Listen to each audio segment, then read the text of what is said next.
La gloria mañanera negra. Recogieron la mesa y sacaron los platos fuera para lavarlos con arena. Oromis desmigó los restos de pan en torno a la casa para que se los comieran los pájaros, y volvieron a entrar. Oromis sacó plumas y tinta para Eragon, y reemprendieron el aprendizaje del Iduen Kvaendei, la forma escrita del idioma antiguo, mucho más elegante que las runas de los enanos y de los hombres. Eragon se perdió en los glifos arcanos, feliz de enfrentarse a una tarea que no exigiera nada más extenuante que la pura memorización. Tras pasar horas inclinado ante las hojas de papel, Oromis agitó una mano en el aire y dijo: «Basta, seguiremos mañana». Eragon se echó hacia atrás y relajó la tensión de los hombros mientras Oromis escogía 5 pergaminos de los agujeros de la pared. «Hay 2 en el idioma antiguo y 3 en tu lengua nativa. Te servirán para dominar los 2 alfabetos y además te aportarán una información valiosa que para mí sería tedioso vocalizar». ¿Vocalizar? Con una puntería certera, la mano de Oromis se desplazó como un dardo, sacó un sexto pergamino enorme de la pared y lo añadió a la pirámide que Eragon sostenía ya entre los brazos. «Esto es un diccionario. No creo que puedas, pero intenta leértelo entero». Cuando el elfo abrió la puerta para que Eragon saliera, éste dijo: «Maestro». «Sí, Eragon. ¿Cuándo empezaremos a trabajar con la magia?». Oromis apoyó un brazo en el quicio de la puerta y se encogió como si ya no le quedara voluntad para permanecer erguido. Luego suspiró y dijo: «Debes confiar en mí para que guíe tu formación, Eragon. De todos modos, supongo que sería estúpido por mi parte seguir retrasándolo. Ven, deja los pergaminos en la mesa y vamos a explorar los misterios de la gramaticia». En el prado frente a la cabaña, Oromis se quedó mirando hacia los riscos de Telnair, de espaldas a Eragon, con los pies separados a la altura de los hombros y las manos entrelazadas en la nuca. Sin darse la vuelta, le preguntó: «¿Qué es la magia?». «La manipulación de la energía por medio del uso del idioma antiguo». Hubo una pausa antes de que Oromis respondiera: «Técnicamente, tienes razón, y muchos hechiceros nunca entienden más allá de eso. Sin embargo, tu descripción no alcanza a capturar la esencia de la magia. La magia es la capacidad de pensar. No es cuestión de fuerza ni de lenguaje, pues tú mismo sabes que un vocabulario limitado no supone obstáculo alguno para usarla. Como todas las demás cosas que debes dominar, la magia exige tener un intelecto disciplinado». Brum se saltó el régimen normal de entrenamiento e ignoró las sutilezas de la gramaticia para asegurarse de que tuvieras los recursos necesarios para permanecer vivo. Yo también debo variar el régimen para centrarme en las habilidades que probablemente necesitarás en las batallas inminentes. Sin embargo, así como Brum te enseñó el mecanismo ordinario de la magia, yo te enseñaré su aplicación más fina, los secretos reservados a los más sabios jinetes. Cómo puedes matar sin usar más energía que la necesaria para mover un dedo. El método que te permite transportar instantáneamente un objeto de un lugar a otro. Un hechizo que te ayudará a detectar venenos en la comida y en la bebida. Una variante de la invocación que sirve para oír además de ver. La manera de obtener energía de todo lo que te rodea, y así conservar tus fuerzas. Y todas las maneras posibles de obtener un máximo rendimiento de tu fuerza.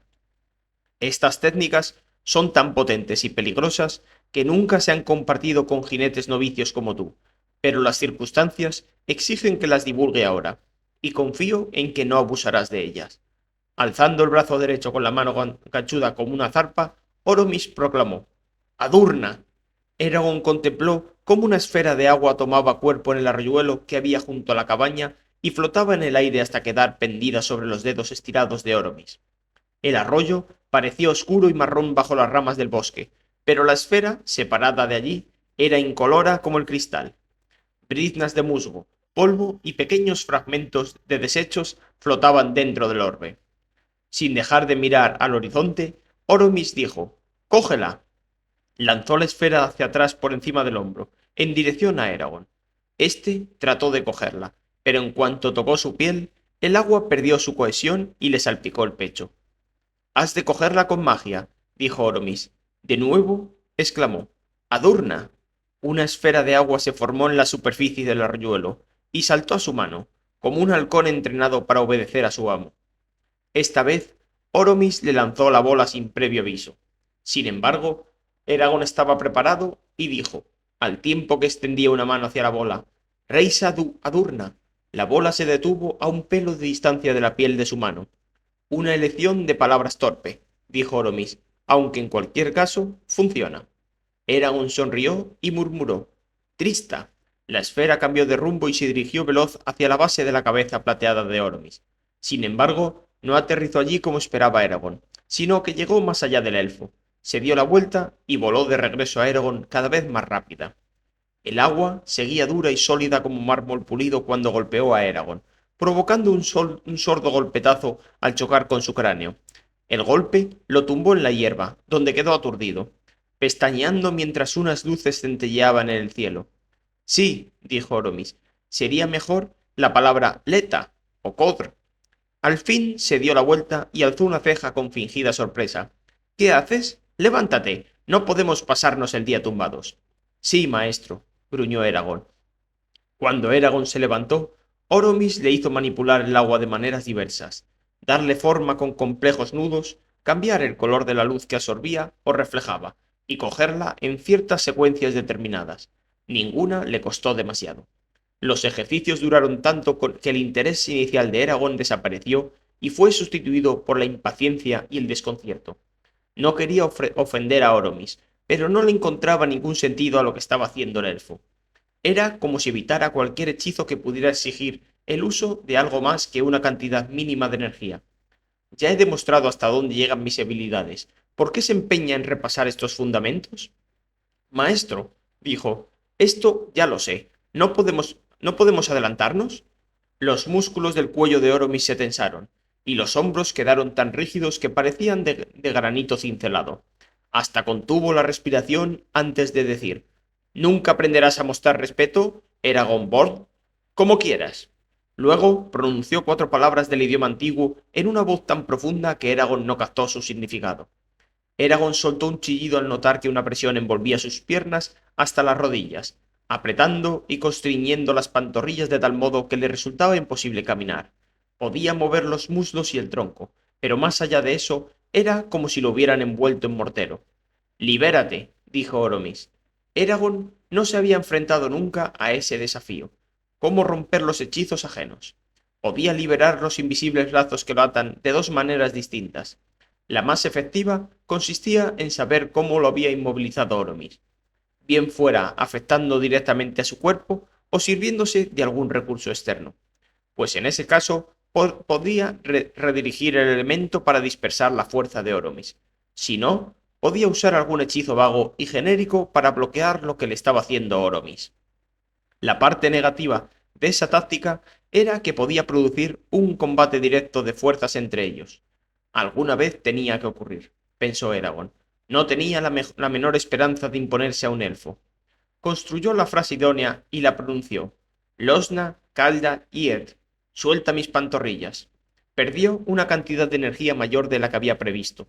Pasó de estar moderadamente cansado por los esfuerzos y dolores del día a sentirse como si llevara desde la mañana caminando sobre tierra dura.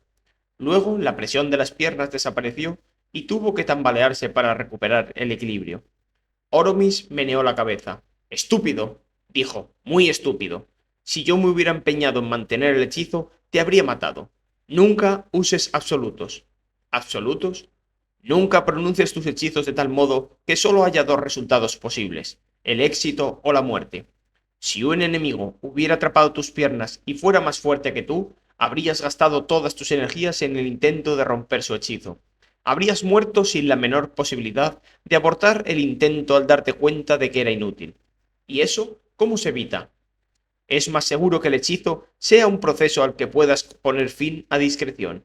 En vez de decir «suelta mis pantorrillas», que es un absoluto, podrías decir «reduce la magia que aprisiona mis pantorrillas». Son muchas palabras, pero así podrías decidir en qué medida quieres reducir el hechizo del oponente y calcular si te conviene deshacerlo del todo. Lo volveremos a intentar.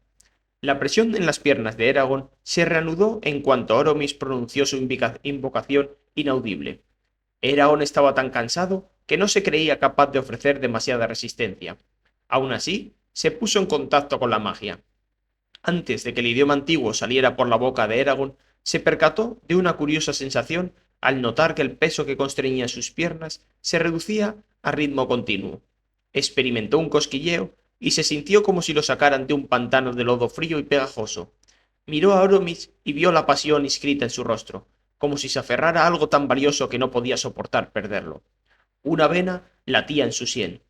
Cuando desaparecieron las arcanas cadenas de Eragon, Oromis se echó atrás como si le hubiera picado una avispa y clavó la mirada en sus dos manos, al tiempo que respiraba entrecortadamente. Durante un minuto, tal vez, permaneció quieto.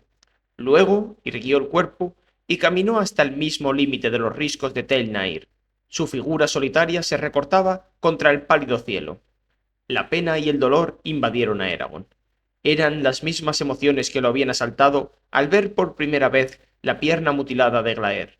Se maldijo por haber sido tan arrogante con Oromis, tan inconsciente de sus enfermedades, así como por no haber podido confiar lo suficiente en su juicio. No soy el único que debe enfrentarse a las heridas del pasado. Eragon no lo había terminado de comprender cuando Oromis le había dicho que se le escapaba cualquier magia que no fuera menor. Ahora entendía la profundidad de la situación en que se encontraba el elfo, y el dolor que debía de causarle, sobre todo a alguien de su raza, nacido y criado con magia. Eragon se acercó a Oromis, se arrodilló e hizo una reverencia al modo de los enanos, pegando la frente magullada frente al suelo. Ebrithil, te ruego que me perdones. El elfo no dio señales de haberlo oído. Permanecieron ambos en sus respectivas posiciones mientras el sol se ponía ante ellos. Los pájaros entonaban los cantos del anochecer, y el aire se volvía frío y húmedo. Del norte llegó el leve aleteo de Safira y Glaer, que daban por terminado el día y regresaban. Con voz baja y distante, Oromis dijo: mañana empezaremos de nuevo, con este y otros asuntos. Por su perfil, Eragon notó que Oromis había recuperado su expresión habitual de impasible reserva. ¿Te parece bien? Sí, maestro, respondió Eragon, agradeciendo la pregunta. Creo que será mejor que a partir de ahora te esfuerces por hablar solo en el idioma antiguo. Disponemos de poco tiempo, y será la manera más rápida de que aprendas. Incluso cuando hable con Safira, incluso entonces. Eragon adoptó la lengua de los elfos y prometió: entonces trabajaré sin cesar hasta que no solo piense en tu idioma, sino que también sueñe en él. Si lo consigues, dijo Oromis, también en su lenguaje, tal vez tengamos éxito en nuestra empresa. Hizo una pausa. En vez de volar directamente aquí por la mañana, acompañarás al elfo que te enviaré para que te guíe. Te llevará al lugar donde la gente de Yesmerá practica con la espada. Quédate allí una hora y luego prosigue con normalidad. ¿No me vas a enseñar tú? Preguntó Eragon, algo desencantado. No tengo nada que enseñar. Eres tan buen espadachín como cualquiera que haya conocido. No sé más de tú que tú de batallar y no puedo darte lo que yo poseo, y tú no. Lo único que te falta es conservar tu nivel actual de habilidad. ¿Y por qué no puedo hacerlo contigo, maestro? Porque no me gusta empezar el día con altercados y conflictos. Miró a Eragon, luego se ablandó y dijo: y porque te hará bien conocer a otros que viven aquí. Yo no represento a mi raza, pero ya basta. Mira, ya llegan. Los dos dragones se deslizaron ante el disco liso del sol. Primero llegó Glaer con un rugido de viento, oscureciendo el cielo entero con su enorme bulto antes de descender sobre la hierba y plegar sus alas doradas. Luego Safira, rápida y ágil como un gorrión que volara junto a un águila. Igual que por la mañana, Oromis y Glaer hicieron una serie de preguntas para asegurarse de que Eragon y Safira habían prestado atención a las lecciones cruzadas. No habían conseguido hacerlo en todo momento, pero, cooperando y compartiendo información, lograron contestar todas las preguntas. Solo tropezaron con el lenguaje ajeno en que les pedían que se comunicaran. Mejor, gruñó Glaer después, mucho mejor. Bajó la mirada hacia Eragon. Pronto tendremos que entrenar tú y yo. Por supuesto, Skullblacka. El viejo dragón resopló y se acercó a Oromis, caminando a saltos con la pata delantera para compensar la carencia de una extremidad. Safira se lanzó hacia adelante, tocó la punta de la cola de Glaer y de un cabezazo parecido al que usaría para partirle el cuello a un ciervo, la lanzó al aire. Se echó hacia atrás al ver que Glaer se daba la vuelta y soltaba un rugido junto a su cuello. mostrando unos colmillos enormes. Eragon hizo una mueca de dolor, y demasiado tarde se tapó los oídos para protegerlos del rugido de Glaer. La velocidad y la intensidad de la respuesta del dragón sugerían que no era la primera vez que Saphira lo molestaba al cabo del día. En vez de remordimiento, Eragon detectó un excitado espíritu juguetón en Saphira, como el de un niño con un juguete nuevo, así como una devoción casi ciega hacia el otro dragón. «Contente, Saphira», dijo Oromis. Saphira caminó hacia atrás y se acuclilló, aunque no había en su comportamiento señas de contradicción. Eragon murmuró una débil excusa, y Oromis agitó una mano y dijo: «Largaos los dos». Sin discutir, Eragon montó en Saphira. Tuvo que urgirla al alzar el vuelo, y aun después ella insistió en trazar 3 círculos por encima del claro antes de tomar rumbo hacia Yesmerá. «¿Cómo se te ocurre morderle?», preguntó Eragon. Creía saberlo, pero quería que se lo confirmara. Solo estaba jugando. Era la verdad, pues estaban hablando en el idioma antiguo, pero Eragon sospechó que solo era un fragmento de una verdad mayor. «Ya, ¿y a qué juego?». Bajo su cuerpo, Saphira se tensó. «Te olvidas de tu deber». Cuando buscó las palabras adecuadas, incapaz de encontrarla, recuperó su lengua nativa. «Cuando provocas a Glaer, lo distraes a él, a Oromis y a mí, y pones en compromiso lo que hemos de conseguir. Nunca había sido tan insensata». «No pretendas ser la voz de mi conciencia». Eragon se echó a reír. Olvidó por un momento que estaba sentado entre las nubes y se echó a un lado hasta que estuvo casi a punto de desprenderse del lomo de Saphira. «Ah, qué bella ironía, después de haberme dicho tantas veces lo que debía hacer. Soy tu conciencia, Saphira, igual que tú eres la mía. Has tenido buenas razones para reñirme y advertirme en el pasado. Y ahora yo debo hacer lo mismo contigo. Deja de acosar a Glaer con tus atenciones». Ella guardó silencio. «Saphira, te estoy oyendo». «Eso espero». Al cabo de un minuto de volar en paz, Saphira dijo: «2 ataques en un día. ¿Cómo te encuentras?» «Agotado y enfermo». Hizo una mueca. «En parte es por el Ringar y el entrenamiento, pero sobre todo por los efectos secundarios del dolor. Es como un veneno, me debilita los músculos y me nubla la mente. Solo espero permanecer sano lo suficiente para llegar al fin del entrenamiento. Luego, sin embargo, no sé qué haré.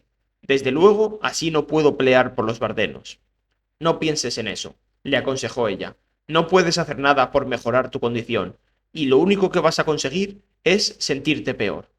Vive el presente, recuerda el pasado y no temas el futuro, porque no existe, ni existirá jamás. Solo existe el ahora». Eragon le palmeó un hombro y sonrió con gratitud resignada.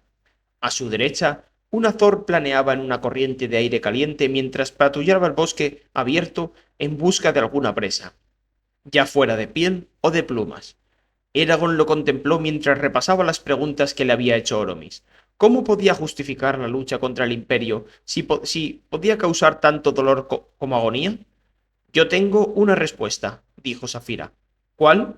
Que Galbatorix dudó y al fin dijo: «No, no te lo voy a decir. Tienes que resolverlo tú solo». «Saphira, sé razonable». «Lo soy. Y si no sabes por qué por qué lo que hacemos es lo correcto, más te valdría rendirte a Galbatorix». Por muy elocuentes que fueran sus súplicas, no logró arrancarle nada, pues ella le bloqueó esa parte de su mente. De vuelta a sus aposentos, Eragon se tomó una cena ligera y estaba a punto de abrir uno de los pergaminos de Oromis cuando una llamada a la puerta de tela rompió el silencio. «Adelante», dijo con la esperanza de que Arya hubiera vuelto para verle. Así era. Arya saludó a Eragon y Saphira y dijo: «He pensado que apreciarías la ocasión de visitar el salón de Tialdari y los jardines adyacentes, pues ayer expresaste interés en ellos. Siempre que no estés demasiado cansado». Llevaba un faldón rojo holgado, estilizado y decorado con complejos diseños bordados con hilo negro. La combinación de colores recordaba la ropa de la reina y reforzaba el claro parecido entre madre e hija. Eragon dejó a un lado los pergaminos. «Me encantaría verlo». «Quiere decir que nos encantaría», apostilló Saphira. Arya se sorprendió de que los dos hablaran en el idioma antiguo, de modo que Eragon le contó la orden de Oromis. «Una idea excelente», dijo Arya, pasando también al mismo idioma. y es más conveniente que entre nosotros hablemos así mientras estés aquí. Cuando los tres bajaron del árbol, Aria los dirigió hacia el oeste, en dirección a una zona de Yesmerá que no les resultaba familiar. Por el camino se encontraron con muchos elfos, y todos se detuvieron para hacerle una reverencia a Safira. Eragon volvió a darse cuenta de que no se veía a ningún niño elfo. Se lo comentó a Aria, y ésta contestó: Sí, tenemos pocos niños. En este momento solo hay dos en Yesmerá, Dusan y Alana. Valoramos a los niños sobre todo lo demás por lo escasos que son. Tener un hijo es el mayor honor y la mayor responsabilidad que se le puede conceder a cualquier ser vivo. Al fin llegaron a un portal de ojiva estriado, crecido entre los árboles, que hacían las veces de entrada a un amplio complejo. Aria entonó: Raíz del árbol, fruto de la enredadera, déjame entrar por mi sangre verdadera. Las dos puertas del arco temblaron y se abrieron hacia afuera, soltando 5 mariposas monarca que se alzaron hacia el cielo crepuscular. Al otro lado del arco se abría un gran jardín de flores dispuesto de tal modo que parecía prístino y natural como una pradera salvaje. El único elemento que delataba el artificio era la enorme variedad de plantas.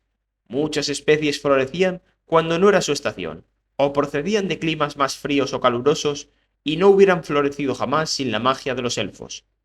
El paisaje estaba iluminado por la luz de unas antorchas sin llama, puras como gemas, aumentada por constelaciones de luciérnagas voladoras. Aria dijo a Safira: Cuidado con la cola, que no se arrastre por los lechos de flores. Avanzaron, cruzaron el jardín y se metieron en una hilera de árboles esparcidos. Antes de que Eragon se diera cuenta de dónde estaba, los árboles se volvieron más numerosos y luego se espesaron hasta formar un muro.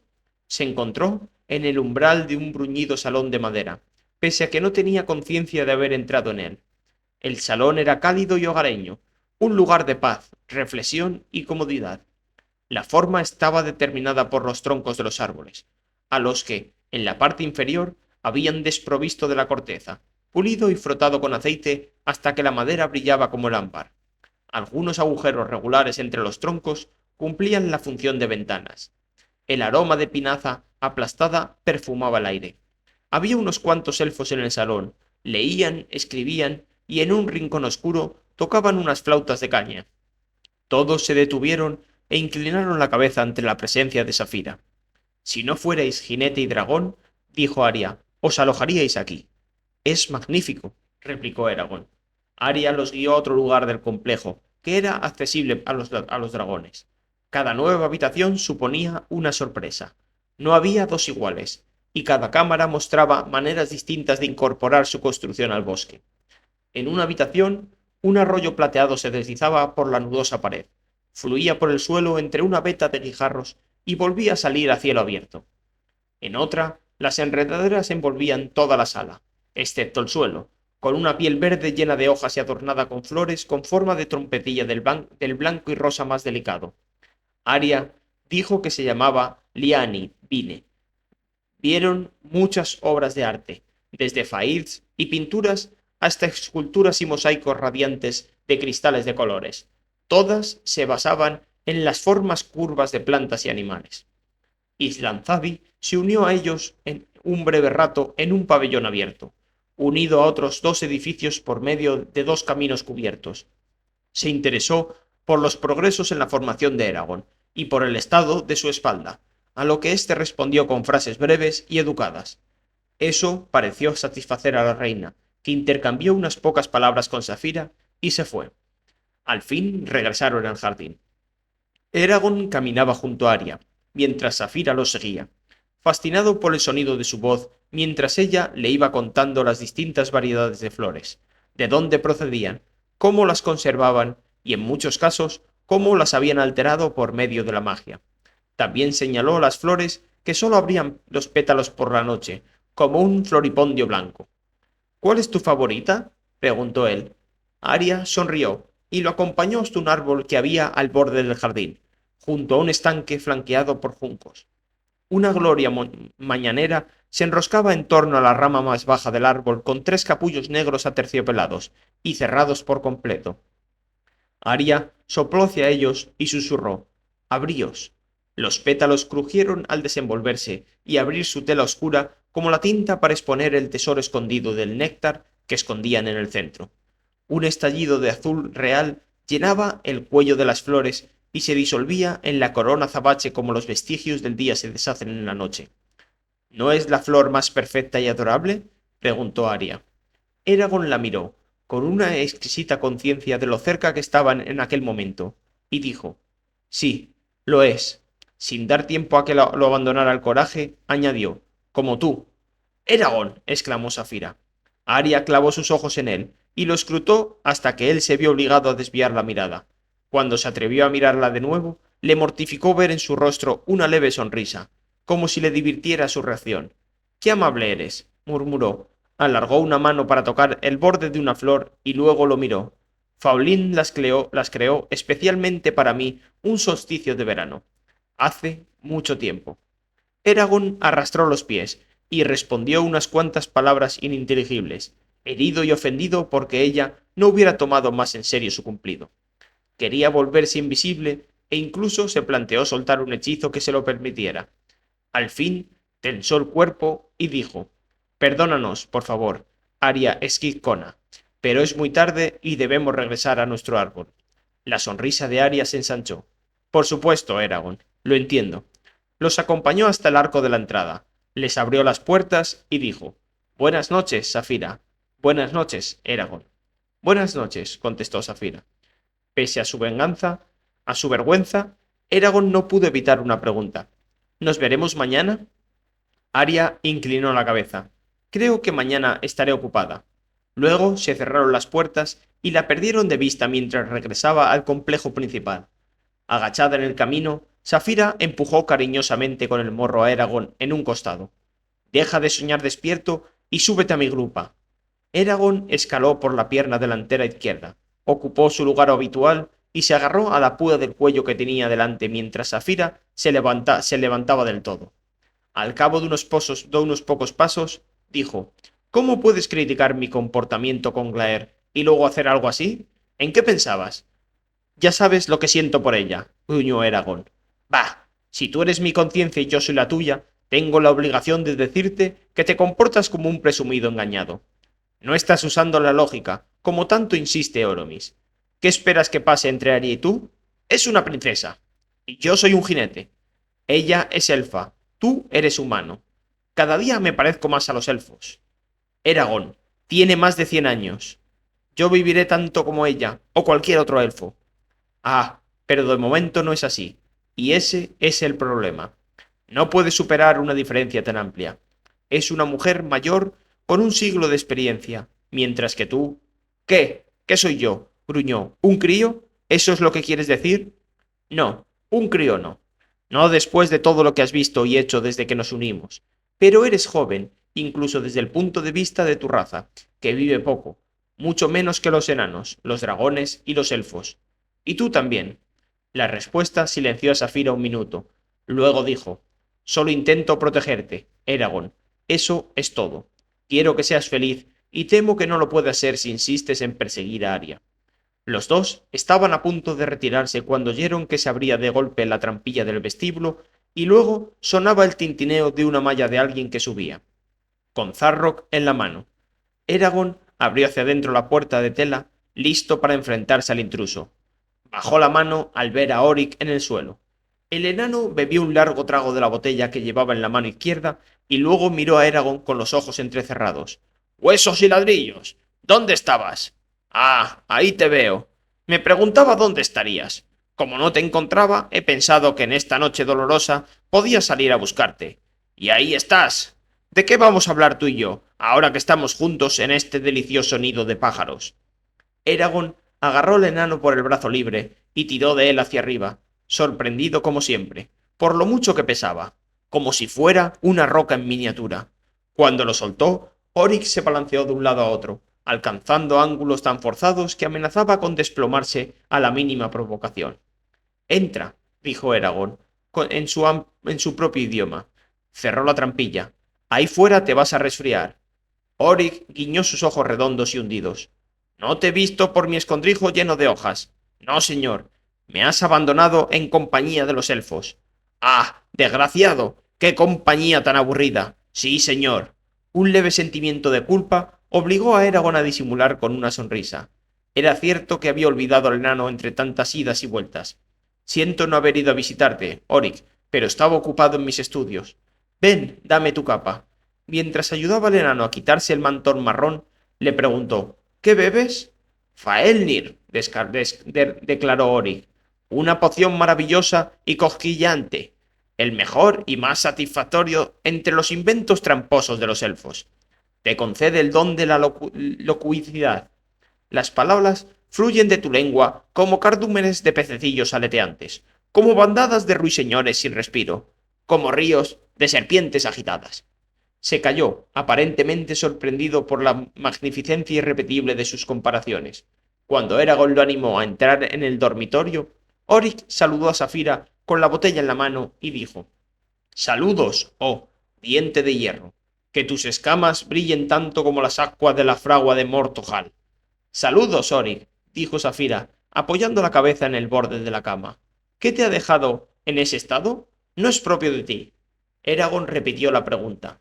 ¿Que qué me ha dejado en este estado? Repitió Oric. Se dejó caer en una silla que le acercó Eragon, con los pies colgados a varios centímetros del suelo, y se puso a menear la cabeza.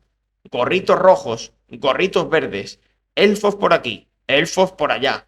Me asfixio entre los elfos y sus cortesías. Malditas sean 3 veces. No tienen sangre. Son taciturnos. Sí, señor.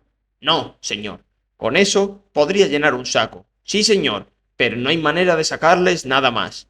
Miró a Eragon con expresión melancólica. ¿Qué puedo hacer mientras tú vas pasando tu instrucción?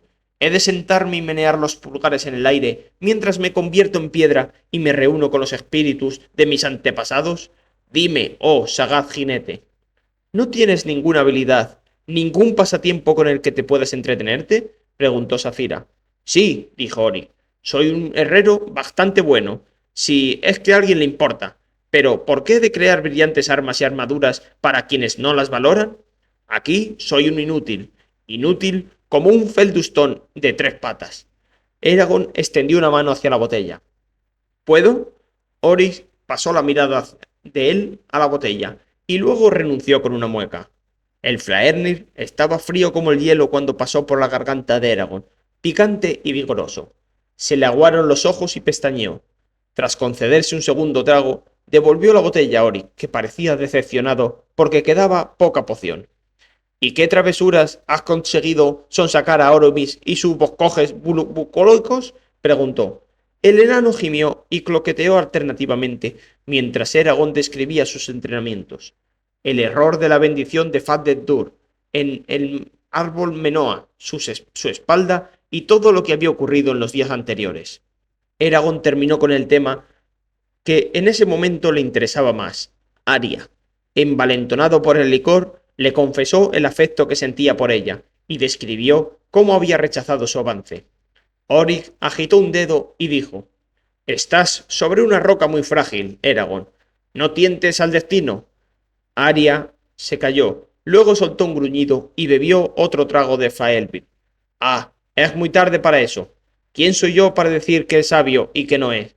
Safira llevaba un rato con los ojos cerrados. Sin abrirlos, preguntó: ¿Estás casado, Oric? La pregunta sorprendió a Eragon. Nunca se había parado a preguntarse por la vida personal de Oric. ¡Eta! Contestó el enano. Aunque estoy prometido a la noble Ibedra, hija de un ojo Toerged y de Iminglada, nos íbamos a casar esta primavera, hasta que atacaron los úrgalos y Odgar me envió a este maldito viaje. ¿Es del Dugmin Ingentium? Preguntó Eragon. Por supuesto, rugió Oric, golpeando un lado de la silla con un puño. ¿Acaso crees que podría casarme con alguien que no fuera de mi clan? Es la nieta de mi tío Baldrum, prima tercera de Odgar, y tiene unas pantorrillas blancas redondas y suaves como el satén, las mejillas rojas como manzanas, y es la doncella enana más bonita que ha existido jamás. Sin duda, dijo Safira. Estoy seguro de que no tardarás mucho en verla de nuevo, dijo Eragon. Oric entrecerró los ojos para mirar a Eragon. ¿Crees en gigantes? Gigantes altos, gigantes fuertes, ¿Gigantes gordos y barbudos con dedos como palas? Nunca los he visto, ni he oído hablar de ellos, dijo Eragon, salvo en las historias. Si existen, no será en Alagaesia. Ah, pero sí que existen. Claro que sí, exclamó Oric, agitando la botella por encima de la cabeza. Dime, oh jinete, si un gigante aterrador se encontrara contigo en el camino de un jardín, ¿cómo crees que te llamaría, suponiendo que no te confundiera con su cena? Eragon, supongo. No, no, te llamaría enano, y para él lo sería. Ori soltó una carcajada y golpeó a Eragon en las costillas con su duro codo. ¿Lo ves? Los humanos y los elfos son gigantes. La tierra está llena de gigantes. Aquí y allá y en todas partes, dando pisotones con sus grandes pies y cubriéndonos con sus sombras infinitas. Siguió riéndose y balanceándose en la silla hasta que cayó al suelo con un golpe sordo y seco. Eragon le ayudó a levantarse y dijo: Creo que será mejor que pases aquí la noche. No estás en condiciones de bajar esas escaleras en la oscuridad. Oric se mostró de acuerdo con alegre indiferencia. Dejó que Eragon le quitara la malla y lo atara a un lado de la cama. Luego Eragon suspiró, tapó las luces y se tumbó en su lado del colchón. Se durmió oyendo al enano murmurar: Ivedra, Ivedra, Ivedra. La naturaleza del mal. La clara mañana llegó demasiado pronto. Eragon se despertó sobresaltado por el zumbido del reloj vibrador. Cogió su cuchillo de caza y saltó de la cama, esperando que alguien lo atacara. Soltó un grito ahogado cuando su cuerpo aulló para protestar por los abusos de los últimos 2 días. Pestañeando para retener las lágrimas, Eragon dio cuerna al reloj. Oric se había ido. Debía de haberse escabullido en las primeras horas del alba. Con un gemido, Eragon se desplazó hasta el baño para emprender sus abluciones matinales, como un anciano afectado de reumatismo. Él y Safira esperaron 10 minutos junto al árbol hasta que llegó un elfo solemne de cabello negro. El elfo hizo una reverencia, se llevó 2 dedos a los labios mientras Eragon repetía el gesto, y luego se avanzó a Eragon para decirle: Que la buena suerte te guíe, y que las estrellas cuiden de ti, replicó Eragon. ¿Te envía Oromis? El elfo lo ignoró y se dirigió a Safira. Bienvenido, dragón. Soy Vanir, de la casa de Aldrin. Eragon frunció el ceño, molesto. Bien hallado, Vanir. Solo entonces el elfo se dirigió a Eragon. Te mostraré dónde puedes practicar con la espada. Echó a andar sin esperar a que Eragon llegara a su altura. El campo de entrenamiento estaba lleno de elfos de ambos sexos que peleaban por parejas y en grupos. Sus extraordinarios dones físicos procuraban golpes tan rápidos y repentinos que sonaban como el estallido del graznido al golpear una campana de piedra. Bajo los árboles que bordeaban el campo, algunos elfos practicaban a solas el ringar con más gracia y flexibilidad de la que jamás sería capaz de alcanzar Eragon. Cuando todos los presentes en el campo se detuvieron e hicieron una reverencia a Safira, Vanir desenfundó su estrecha espada. Si quieres proteger tu espada, mano de plata, podemos empezar. Eragon contempló con temor la inhumana habilidad de todos los demás elfos con la espada. ¿Por qué tengo que hacer esto? Preguntó. No sacaré más que una humillación. Te irá bien, dijo Safira, aunque Eragon pudo notar que estaba preocupado por él. Ya. Mientras preparaba a Zarrock, las manos de Eragon temblaron de miedo. En vez de lanzarse a la refriega, luchó con Vanir desde una cierta distancia, esquivando los golpes, echándose a un lado y haciendo cuanto podía por no provocar un nuevo ataque de dolor. A pesar de las evasivas de Eragon, Vanir lo tocó 4 veces en una rápida sucesión, en las costillas, en la espinilla y en ambos hombros. La expresión inicial de Vanir, de estoica impasividad, se convirtió pronto en franco desprecio. Bailando hacia adelante, deslizó su espada a lo largo de Zarrock y al tiempo que trazaba con ella un círculo para forzar la muñeca de Eragon. Este permitió que Zarrock saliera volando para no ofrecer resistencia a la fuerza superior del elfo. Vanir apuntó su espada hacia el cuello de Eragon y dijo: «¡Muerto!». Eragon apartó la espada y caminó con dificultad para recuperar a Zarrock. «¡Muerto!», dijo Vanir. «¿Cómo pretendes derrotar a Galbatoris así? Esperaba algo mejor, incluso de un alfeñique humano». «Entonces, ¿por qué no te enfrentas tú mismo a Galbatoris en vez de esconderte en Dun-Wendelbarden?». Vanir se puso rígido de indignación. ¿Por qué? Dijo frío y altivo. No soy un jinete, y si lo fuera, no sería tan cobarde como tú. Nadie se movió o habló en todo el campo. De espaldas a Vanir, Eragon se apoyó en Zarro y alzó el cuello para mirar al cielo, gruñendo por dentro. No sabe nada, solo es una prueba más que superar. He dicho cobarde. Tienes tan poca sangre como el resto de tu raza. Creo que Galbatoris confundió a Safira con tus artimañas y le hizo equivocarse de jinete. Los expectantes elfos soltaron un grito sordo al oír las palabras de Vanir y se pusieron a murmurar para desaprobar su atroz insulto al protocolo. Eragon rechinó los dientes. Podía soportar que lo insultaran, pero no a Safira. Ella empezaba a moverse cuando la frustración acumulada, el miedo y el dolor estallaron en el interior de Eragon y lo empujaron a revolverse, con la punta de Zarrock hendiendo en el aire. El golpe hubiera matado a Vanir si no lo llega a bloquear en el último segundo. Parecía sorprendido por la ferocidad del ataque. Sin contenerse, Eragon llevó a Vanir al centro del campo, lanzando estocadas y tajos como un loco, decidido a herir como pudiera al elfo. Le golpeó en una cadera con tanta fuerza que llegó a sangrar, pese a que el filo de Zarrock estaba protegido. En ese instante, la espalda de Eragon se quebró en una explosión de agonía tan intensa que la experimentó con los 5 sentidos, como una ensordecedora cascada de sonido, un sabor metálido que le forraba la lengua, un hedor agrio, avinagrado que le llenaba la nariz y le aguaba los ojos, colores palpitantes y sobre todo la sensación de que Durza acababa de rajarle la espalda. Vio a Vanir plantado ante él con una sonrisa desdeñosa. Se le ocurrió pensar que era muy joven.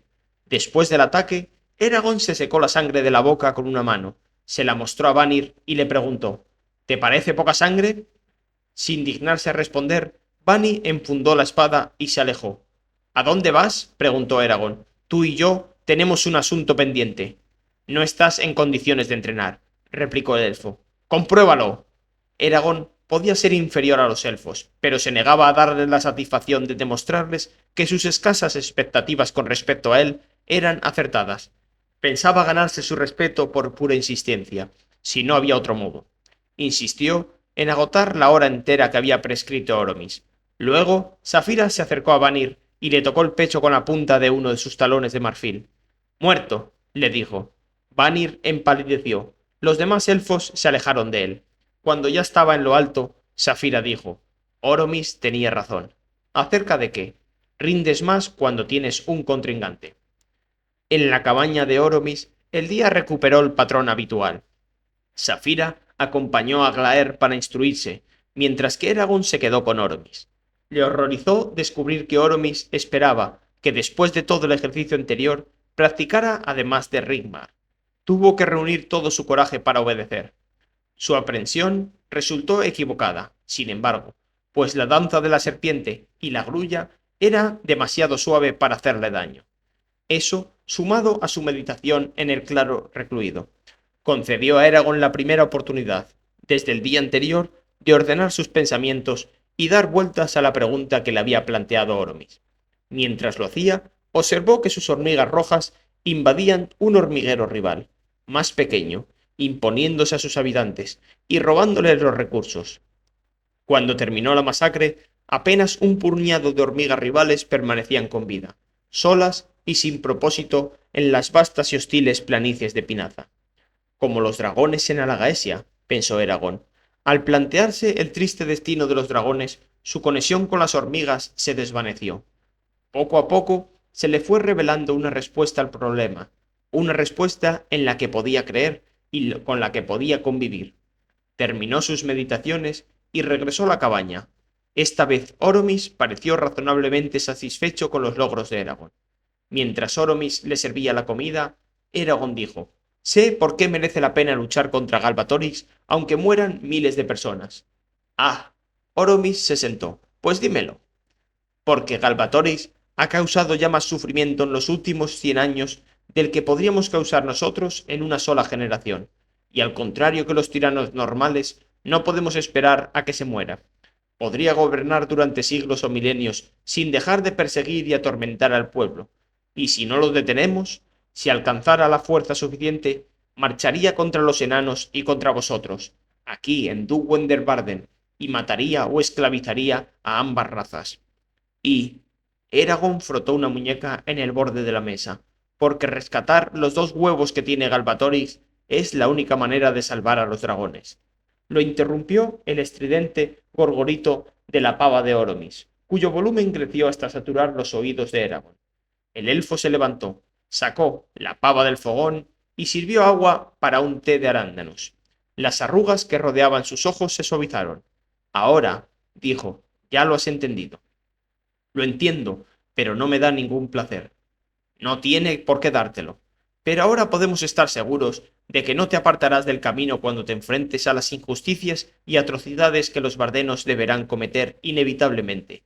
No podemos permitirnos que te consuman las dudas cuando más necesarias sean tus fuerzas y tu concentración. Oromis juntó los dedos y miró el espejo oscuro de su té, contemplando lo que fuera que veía en su tenebroso reflejo. ¿Crees que Galbatoris es el mal? Por supuesto. ¿Crees que él se considera el mal? No, lo dudo. Oromis apretó las yemas de los dedos. Entonces, también creerás que Durza era el mal. Los recuerdos que Eragon había cosechado de Durza cuando se enfrentaron en Trondheim regresaron a él, recordándole que de joven la sombra, entonces llamada Karsaif, había sido esclavizada por los espectros convocados para vengar la muerte de su mentor, Aeg. Él no era malo por sí mismo, pero sí lo eran los espíritus que lo controlaban. ¿Y los úrgalos? Preguntó Oromis, bebiendo un sorbo de té. ¿Son malos? Los nudillos de Eragon se blanquearon por la fuerza con que agarraban la cuchara. Cuando pienso en la muerte, veo el rostro de un úrgalo. Son peores que las bestias. Las cosas que han hecho. Meneó la cabeza, incapaz de continuar. Eragon, ¿qué opinión tendrías de los humanos si solo conocieras de ellos las acciones de sus guerreros en el campo de batalla? Eso no es... respiró hondo. Es distinto. Los úrgalos merecen ser arrasados, que no quede ni uno. Incluso sus hembras y sus hijos, los que nunca os han hecho daño, ni es probable que lo hagan, los inocentes, ¿los matarías y condenarías a toda una raza a la desaparición? Si ellos tuvieran la ocasión, no nos perdonarían la vida. Eragon, exclamó Oromis en tono brusco, no quiero volverte a oír usar esa excusa, como si lo que ha hecho alguien o lo que haría significara que tú también debes hacerlo. Es indolente, repugnante y revelador de una mente inferior. ¿Está claro? Sí, maestro. El elfo se llevó la taza a la boca y bebió, con sus ojos brillantes fijos en Eragon en todo momento. ¿Qué sabes realmente de los úrgalos? Conozco su fuerza, sus debilidades y sé cómo matarlos. No necesito saber más. Y sin embargo, ¿por qué odian a los humanos y luchan contra ellos? ¿Qué pasa con su historia y sus leyendas? ¿O con su modo de vivir? ¿Eso importa? Oromis suspiró. Recuerda, dijo con amabilidad, que en cierto momento tus enemigos pueden convertirse en aliados. Así es la naturaleza de la vida. Eragon se resistió a las ganas de discutir. Removió su té en la taza, acelerando el líquido hasta que se convirtió en un remolino negro con una lente blanca de espuma en el fondo del vértice. ¿Por eso enroló Galbatorix a los úrgalos? Yo no hubiera escogido ese ejemplo, pero sí. Parece extraño que se ganara su amistad. Al fin y al cabo, ellos fueron quienes mataron a su dragón. Mira lo que nos hizo a los jinetes, y eso que ni siquiera éramos responsables de su pérdida. Ah, dijo Oromis, quizá Galbatorix esté loco, pero sigue siendo astuto como un zorro. Supongo que pretendía usar a los úrgalos para destruir a los bardenos y a los enanos, y a otros, si hubiera triunfado en Fatherdur. Así habría conseguido liquidar a 2 enemigos y simultáneamente debilitar a los úrgalos para poder disponer de ellos según su voluntad. El aprendizaje del idioma antiguo consumió la tarde, y luego retomaron la práctica de la magia. Gran parte de las lecciones de Oromis se referían a la manera idónea de controlar diversas formas de energía como la luz, el calor, la electricidad e incluso la gravedad. Le explicó que como aquellas energías consumían su fuerza más rápido que cualquier otra clase de hechizo, era más seguro encontrarlas allá donde existiera por naturaleza y luego darles forma con la gramaticia, en vez de intentar crearlas desde la nada. Oromis cambió de tema y le preguntó: ¿Cómo matarías con la magia? Lo he hecho de muchas maneras distintas, dijo Eragon, He cazado con una piedra, moviéndola y dirigiéndola por medio de la magia. También he usado la palabra hiedra para partirle el cuello y las piernas a los húrgalos. Una vez detuve el corazón de un hombre con la palabra trista. Hay métodos más eficientes, reveló Oromis. ¿Qué hace falta para matar a un hombre, Eragon? ¿Atravesar su pecho con una espada? ¿Partirle el cuello? ¿Que pierda sangre? Basta con que una sola arteria del cerebro reviente o con que se corten ciertos nervios. Con el hechizo adecuado podrías destruir a todo un ejército. Tendría que haber pensado en eso en Fatherdur, dijo Eragon disgustado consigo mismo. No solo en Fatherdur, sino también cuando los Kull nos echaron del desierto de Hadra, pensó. Otra vez la misma pregunta. ¿Por qué no me lo enseñó Brum? Porque no esperaba que te enfrentaras a un ejército durante los siguientes meses, o incluso años. No es un arma que se entregue a los jinetes que aún no han pasado las pruebas. Si es tan fácil matar a la gente, de todos modos, ¿qué sentido tiene que nosotros, o Galbatorix, armemos un ejército? Para ser sustinos, táctica. Los magos son vulnerables al ataque físico mientras están enfrascados en sus luchas mentales. Por lo tanto, hacen falta guerreros para protegerlos. Y los guerreros deben estar protegidos, al menos parcialmente, de los ataques de la magia, porque si no morirían en cuestión de minutos. Sus limitaciones implican que cuando dos ejércitos se enfrentan, los magos quedan diseminados entre el bulto de sus fuerzas, cerca de la primera línea, pero no tanto como para correr peligro. Los magos de ambos lados abren sus mentes y tratan de percibir si alguien está usando la magia, o a punto de usarla.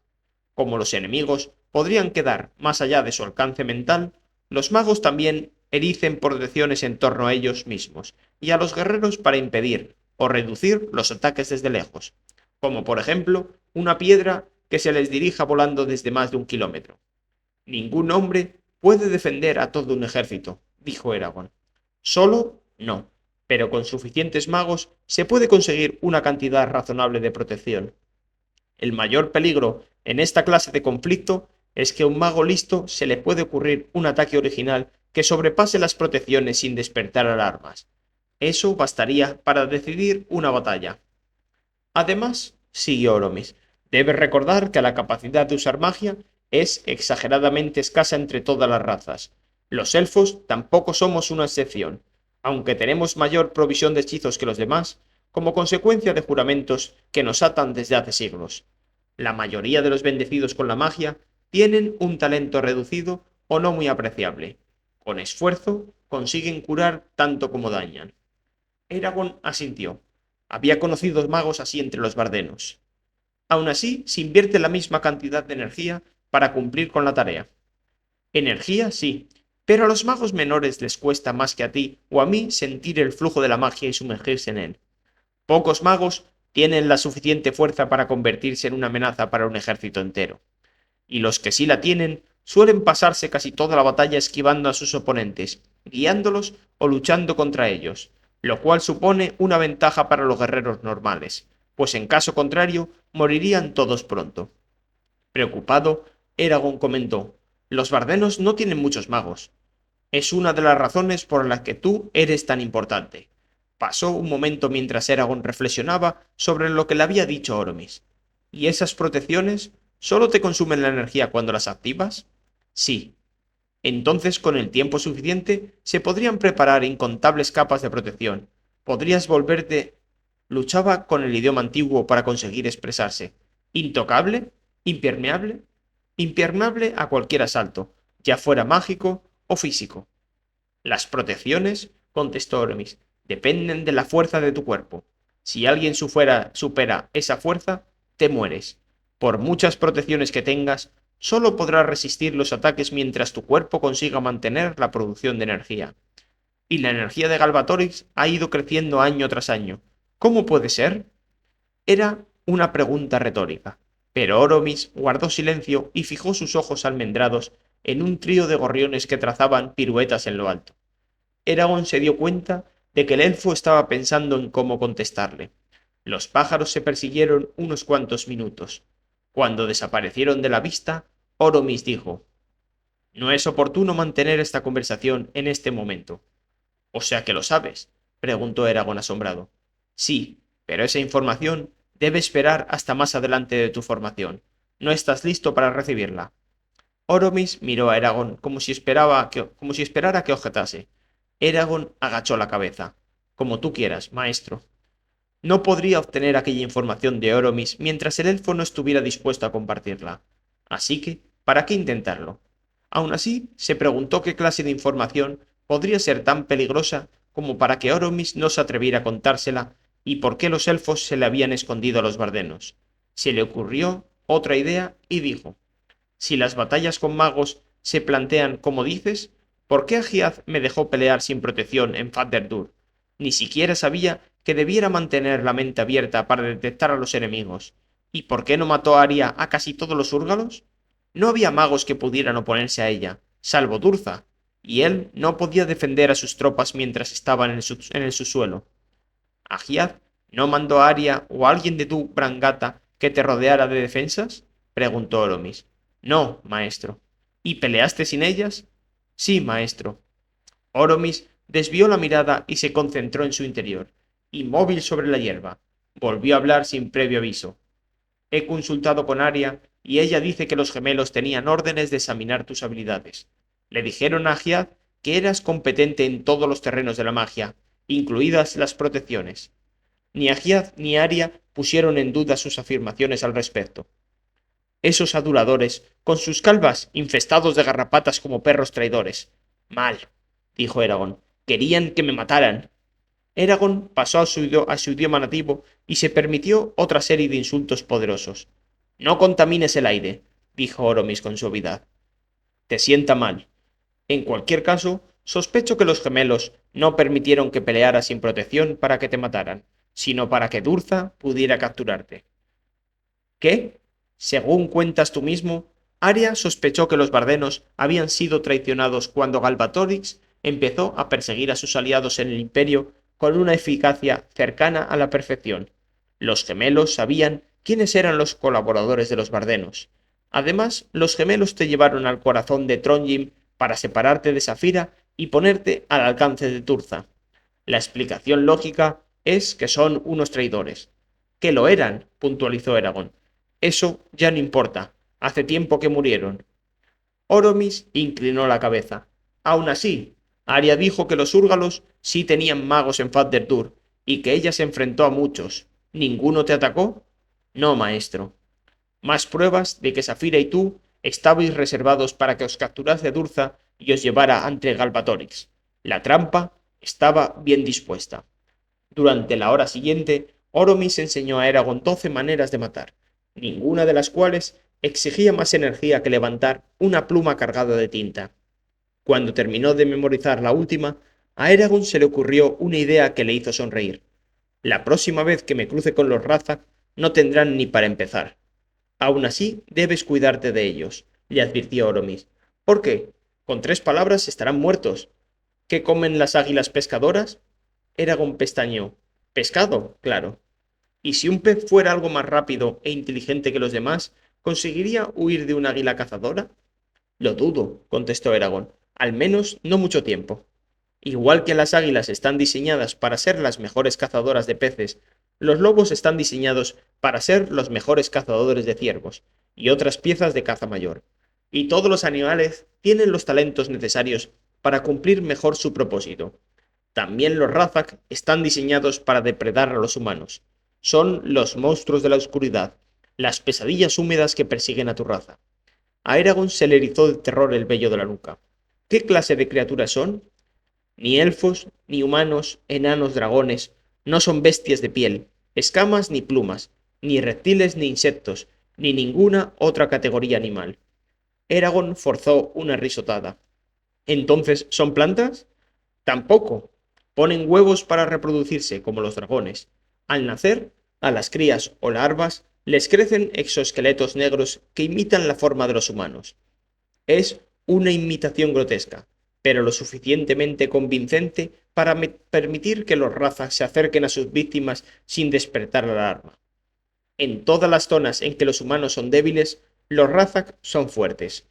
Pueden ver en una noche lluviosa, seguir un olor como perros de caza, saltan más alto y se mueven más deprisa.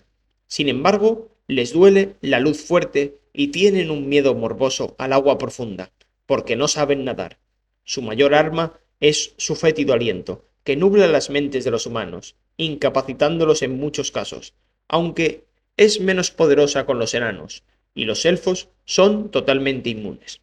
Eragon se estremeció al recordar la primera vez que vio a los Razak en Carvajal, y cómo se había visto incapaz de huir una vez ellos detectaron su presencia. Me sentía como si fuera un sueño en el que quisiera correr, pero no pudiera moverme por mucho que me esforzara. Una descripción tan buena como cualquier otra, dijo Oromis. Aunque los Razak no saben usar la magia, no conviene minusvalorarlos. Si saben que los persigues, en vez de rebelarse se mantendrán en las sombras, donde son fuertes y tramarán para emboscarte como hicieron en Drasleona. Ni siquiera la experiencia de Brum le protegió de ellos. Nunca peques de exceso de confianza, Eragon. Nunca te vuelvas arrogante, porque en ese momento te descuidarás y tus enemigos se aprovecharán de tu debilidad. Sí, maestro. Oromis clavó una mirada firme en Eragon. Los Razak permanecen como larvas durante 20 años. Mientras maduran, en la primera luna llena del 20º año, se libran de los exoesqueletos, abren las alas y emergen como adultos para perseguir a todas las criaturas, no solo a los humanos. Entonces, las monturas de los Razak, las que usan para volar, en realidad son... sí, son sus padres.